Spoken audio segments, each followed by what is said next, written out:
आप सभी को यीशु मसीह के मधुर और मीठे नाम में सलाम। आज के हमारी प्रतिदिन की रोटी के संदेश का विषय, क्या मैं किसी का हूं? आज का पवित्र शास्त्र का भाग प्रेरितों के काम 8:29 से 39 से है। तब आत्मा ने फिलिप्पुस से कहा, निकट जाकर इस रथ के साथ हो ले। फिलिप्पुस उसकी ओर दौड़ा और उसे यशायाह भविष्यद्वक्ता की पुस्तक पढ़ते हुए सुना और पूछा, तू जो पढ़ रहा है क्या उसे समझता भी है? उसने कहा, जब तक कोई मुझे न समझाए तो मैं कैसे समझूं? और उसने फिलिप्पुस से विनती की कि वह चढ़कर उसके पास बैठे। पवित्र शास्त्र का जो अध्याय वह पढ़ रहा था वह यह था, वह भेड़ के समान वध होने को पहुंचाया गया, और जैसा मेमना अपने ऊन कतरने वालों के सामने चुपचाप रहता है, वैसे ही उसने भी अपना मुंह न खोला। उसकी दीनता में उसका न्याय नहीं होने पाया। उसके समय के लोगों का वर्णन कौन करेगा, क्योंकि पृथ्वी से उसका प्राण उठा लिया जाता है।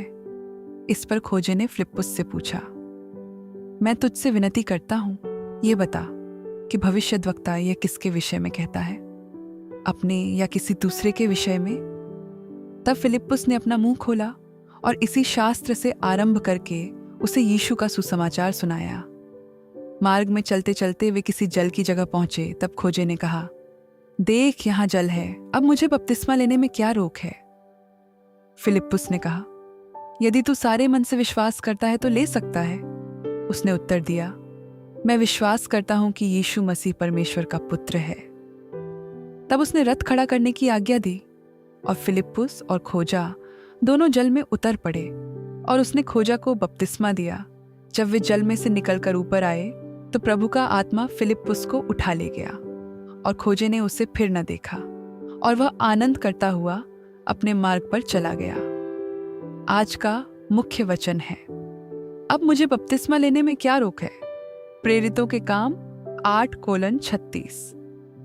अभिनेत्री सैली फील्ड को आखिरकार वह महसूस हुआ जिसकी हम सभी को चाहत होती है। जब उन्होंने 1985 में दूसरा ऑस्कर जीता तो उन्होंने अपने स्वीकृति भाषण में कहा, मैंने हर चीज से बढ़कर आपका सम्मान चाहा है।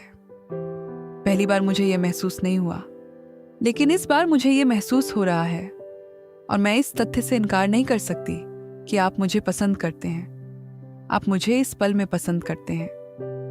उनकी इस स्वीकृति से एक इथियोपियाई किन्नर भी आश्चर्यचकित रह गया। एक अन्य जाति और एक खोजे के रूप में उसे मंदिर के भीतरी आंगनों में प्रवेश से वंचित कर दिया गया था।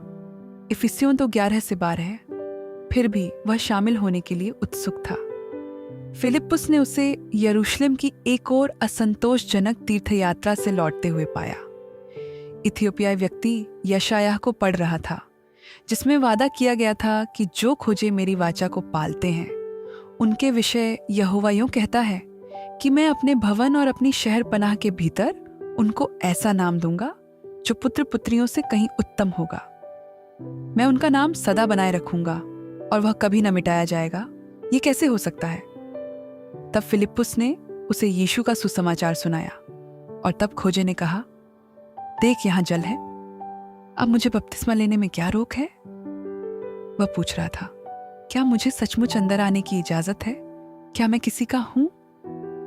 फिलिप्पुस ने उसे एक चिन्ह के रूप में बपतिस्मा दिया कि यीशु ने हर बाधा को तोड़ दिया था। यीशु उन सभी को गले लगाते हैं और एकजुट करते हैं जो पाप से दूर हो जाते हैं और उस पर भरोसा करते हैं।